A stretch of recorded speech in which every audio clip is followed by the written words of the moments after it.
Bouh! Aujourd'hui, je te retrouve pour une nouvelle vidéo mes lectures que je devais faire déjà il y a un petit moment. Donc, j'ai 4 ou 6 livres à te présenter, je ne sais pas encore. En fait, j'ai peur que la vidéo soit trop longue.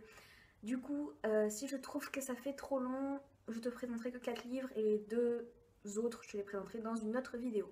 Donc c'est parti. Le premier livre que j'ai à te présenter, c'est Sauveur et Fils de Marie-Aude Murail aux éditions L'École des Loisirs. Je te l'avais déjà dit, ce livre, j'avais très envie de le lire tout simplement parce que Marie-Aude Murail, j'aime beaucoup. Et donc dans ce livre, on suit Sauveur et son fils Lazare. Donc Sauveur est un psychologue, du coup, on va suivre en plus de lui et de son fils tous ses patients en fait. Et on va très vite se rendre compte que Sauveur a cette volonté justement de vouloir sauver tout le monde, vraiment. Euh, c'est quelque chose de inné presque chez lui, vraiment, il veut sauver tout le monde. Mais à côté de ça, donc à côté de Sauveur qui est très proche de ses patients, on constate qu'il est proche de son fils sans pour autant l'être énormément en fait. Il a du mal à lui parler, à lui expliquer des choses, principalement surtout par rapport à sa mère qui est décédée. Donc du coup, il y a vraiment cette opposition entre patient et son propre fils dans l'histoire. Donc c'était une lecture pour moi très agréable. De toute façon, de base, j'aime l'écriture de Marie-Aude Murail. Après, ce qui m'a aussi beaucoup plu dans ce livre, c'est que, étant donné que Sauveur est un psychologue et qu'on suit tous ses patients, et ben on va pouvoir toucher à plein de thèmes différents. Donc, par exemple, on a le suicide, on a l'homosexualité et plein d'autres thèmes pour chacun de ces patients finalement. Et je trouve que c'était vachement bien parce que ça permet en un seul livre de parler de plein de choses qui peuvent être importantes et dont il faut parler. Et j'ai trouvé ça vachement bien, c'était très bien fait, on n'a pas une impression de désordre, on n'a pas l'impression d'être perdu dans le livre, bien au contraire, c'était vachement bien fait, du coup je te le conseille vivement. Et c'est écrit saison 1 sur le livre, donc j'imagine qu'il y aura un deuxième tome, et donc du coup je le lirai très certainement. Ensuite j'ai lu La carapace de la tortue de Marie-Laure Hubert-Nasser aux éditions Folio. Donc dans ce livre on suit Clotilde, une fille extrêmement maladroite et très complexée, très timide, qui passe son temps à essayer de devenir invisible aux yeux du monde. Sauf qu'un jour, elle va déménager dans un immeuble qui appartient à sa tante. Et donc, les différents habitants de l'immeuble vont petit à petit se mobiliser en fait pour essayer de lui redonner confiance en elle et pour qu'elle arrive à s'accepter comme elle est finalement. L'acceptation de soi en général est un sujet, un thème que je trouve très important et je me suis dit que s'il était bien traité dans le livre, vraiment, ça pouvait être quelque chose de très beau à lire. Et oui, en effet, il était vraiment bien traité. J'ai trouvé ce livre très émouvant, surtout la fin. La fin m'a rendu très triste. Bizarrement, cette fin m'a rappelé la fin du livre de Muriel Barbery, L'élégance du hérisson. Mais de manière un peu étrange, dans ce livre-là, la fin m'a rendu triste, alors que celle de Muriel Barbery ne m'a pas du tout rendu triste, au contraire. Donc c'était un peu bizarre. Après, au niveau de l'écriture, je trouve que Marie-Laure Hubert-Nasser a une écriture un peu spéciale. En fait, le rythme du livre est extrêmement rapide, et quand je dis rapide, je pèse mes mots. En fait, c'est beaucoup de phrases brèves qui s'enchaînent les unes à la suite des autres, et du coup, forcément, ça crée une impression de rapidité. Moi, j'ai bien aimé, j'aime bien ce genre d'écriture, je sais pas pourquoi, mais ça m'a plu. Après, vous inquiétez pas, si c'est pas votre truc, il y a quand même des passages un peu plus longs où on souffle, mais voilà, globalement, c'est vrai que c'est une histoire très vive, vraiment. Et donc du coup, je te conseille ce livre parce qu'il était vachement beau et vachement émouvant. Ensuite, j'ai lu 24 heures de la vie d'une femme de Stéphane Zweig aux éditions Le Livre de Poche. Donc comme je te l'avais dit, ça je l'avais lu tout simplement parce que je l'avais vu sur deux chaînes Booktube et que c'est vrai que je vais commencer Stéphane Zweig en lisant Le joueur d'échecs pour les cours et que ça ne m'avait pas trop plu, en tout cas, enfin, ça allait, mais ça m'avait pas enchanté, on va dire. Et du coup, je me suis dit qu'il fallait que je réessaye. Du coup, le voilà, je ne te l'ai pas fait en lecture directe, je suis désolée. Je te le ferai peut-être pour un autre de ces livres. Donc nous sommes au 21e siècle dans une pension de famille où un homme va venir un jour passer une seule journée dans cette pension.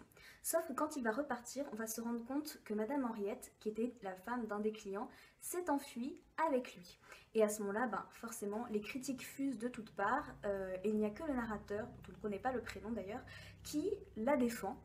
Et en prenant sa défense, il va rencontrer une dame qui va lui raconter une histoire qu'elle a vécue et qui se rapproche un peu de celle de Madame Henriette. J'ai beaucoup aimé déjà le récit de la dame qui rencontre le narrateur. J'ai trouvé son histoire pleine de suspense en fait et beaucoup d'action. On avait vraiment envie de connaître la suite, de savoir comment allait se finir cette histoire. Et du coup sur ce point-là ça m'a beaucoup plu, ça m'a vraiment entraînée et voilà, sur ce point-là, rien à dire. Et en plus, je pense que ça n'avait pas frappé dans le joueur d'échecs, tout simplement parce que je l'avais un peu lu sous la contrainte. Mais l'écriture de Stefan Zweig est juste sublime. C'est vachement agréable à lire. Et voilà, je pense que je n'ai rien d'autre à te dire sur ce livre, tout simplement qu'il était vachement bien. Et que d'ailleurs, j'ai tellement aimé que j'en ai acheté un autre de lui. Voilà. Donc pour te dire que c'était vachement bien, donc n'hésite pas, si tu peux, lis-le. Ensuite, j'ai lu Carnaval de Ray Célestin aux éditions 10-18. Donc, autant te dire que ce livre, je l'ai vu, je suis tombée amoureuse direct, tout simplement parce que je sais pas, j'ai craqué pour la couverture, je la trouve magnifique. Et puis le titre, quoi, Carnaval, moi en tout cas, ça me parle direct. J'étais obligée de l'acheter. Et en plus, une fois que j'ai lu le résumé, j'ai craqué complètement. Je vais juste te lire des mots-clés du résumé qui m'ont donné envie en fait. Donc, tueur en série, Nouvelle-Orléans, carte de tarot, vaudou et rivalité ethnique. Voilà, donc tous ces mots, je les ai lus et je me suis dit, bon ben c'est sûr, hein, je le prends, pas la peine de faire genre, je t'achète tout de suite. Donc dans ce livre, on est en 1919 à la Nouvelle-Orléans et il y a un tueur en série qui se fait appeler le tueur à la hache, qui est un vrai tueur en série, il a existé, oui oui. Et en fait, à partir de là, on va suivre plusieurs personnages et chacun de ces personnages veut résoudre l'enquête, comprendre qui c'est, pourquoi il fait ça, bref, tous les trucs de base. Hein. Et donc, ben voilà, l'histoire, ça se base là-dessus. Une des choses que j'ai préférées dans ce livre, tout simplement, c'est l'endroit où se déroule l'histoire, c'est-à-dire la Nouvelle-Orléans. J'ai aimé ce milieu, j'ai aimé les endroits où les gens vont, c'est... Voilà, les paysages qui peuvent être un peu décrits ou les coutumes, on va dire, bref, tout ça, ça m'a beaucoup plu. Et d'ailleurs, si tu connais d'autres livres qui se déroulent à la Nouvelle-Orléans, n'hésite pas à me les mettre en commentaire parce que ça m'intéresse beaucoup. Sinon, j'ai aussi aimé beaucoup les personnages, je me suis vraiment attachée. Quand j'ai fini le livre, j'étais un peu triste de les laisser tomber. Mais pourtant ils n'avaient rien d'exceptionnel, hein, mais je sais pas, je les ai beaucoup appréciés. Par contre, si elle devait avoir un bémol que je mettrais sur ce livre, c'est vraiment que je pensais qu'on allait beaucoup plus s'attarder vraiment sur le tueur en série en lui-même, alors que même si on est tout le long dans l'enquête, hein, vraiment on reste dans l'enquête, on est beaucoup plus, on s'attarde beaucoup plus sur les différents personnages que sur le tueur en série lui-même. Et on va dire que ça, c'est ce qui m'a déçue entre guillemets parce que c'était une bonne lecture, ça m'a pas gâché ma lecture, c'est juste que je m'attendais à autre chose, mais voilà, c'est pas grave, ça c'est juste moi, mais de manière générale c'était vraiment un très bon livre. Et puis cette couverture quoi, moi je l'aime trop, c'est tout, je l'adore. Enfin bref, c'était un très bon livre, vas-y lis-le, achète-le, c'était vachement bien. Ensuite, j'ai lu Man de Kim, je sais pas comment ça se prononce la suite de ton nom, je suis désolée, aux éditions Liana Levy. De manière très simple, on va tout simplement suivre le personnage de Man, donc, qui est une Vietnamienne, et on va la suivre donc en fait du moment où elle habite au Vietnam jusqu'à qu'elle soit mariée et qu'elle déménage donc au Québec où elle va ouvrir un restaurant. Donc j'ai pas grand chose à te dire sur ce livre vraiment, mais moi j'aime énormément les auteurs asiatiques parce que dans les quelques livres que j'ai pu lire d'auteurs asiatiques, à chaque fois j'ai une sensation d'apaisement. Je sais pas, c'est un peu étrange à expliquer, mais je trouve que leur écriture est extrêmement délicate et avec ce livre-là, bah, ça n'a pas loupé. J'ai encore une fois sorti cet aspect de détente, on va dire un peu. En plus, ça parle de nourriture, donc forcément, bah, moi j'ai aimé tous les passages qui parlaient de nourriture. Et ce que je trouve très intéressant, c'est qu'en fait, ça nous permet de voir en fait, les différences de culture. On apprend vraiment des choses sur la culture vietnamienne de manière générale, et ça permet de confronter en fait nos cultures, de voir un peu qu'est-ce qui est différent. Et je trouve que c'est vraiment bien parce que ça permet de nous cultiver tout simplement. Et puis aussi parfois de relativiser sur certains points. Et voilà, et moi j'aime beaucoup. Et en plus j'ai trouvé ça très sympa parce qu'à la fin du livre, il me semble que t'en as 8, t'as 8 recettes vietnamiennes.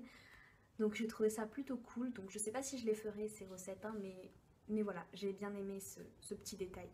Et donc j'ai fini de te présenter les livres que je voulais te présenter. Je ne te présenterai pas le 6e livre, c'est pas grave, je le ferai une prochaine fois je pense. Et donc ben, j'espère que cette vidéo t'aura plu et que tu auras envie de lire ces livres parce que, oui, si je me trompe pas, il n'y a aucune déception dans ces lectures. Donc si tu en as déjà lu un ou plusieurs de ces livres, n'hésite pas à me dire en commentaire lequel tu as préféré ou pas, hein, et n'hésite pas à me dire si un de ces livres te fait envie aussi. Et sinon moi je te fais de gros bisous et je te dis à bientôt. Bye. Africano, clandestino, marijuana, ilegal.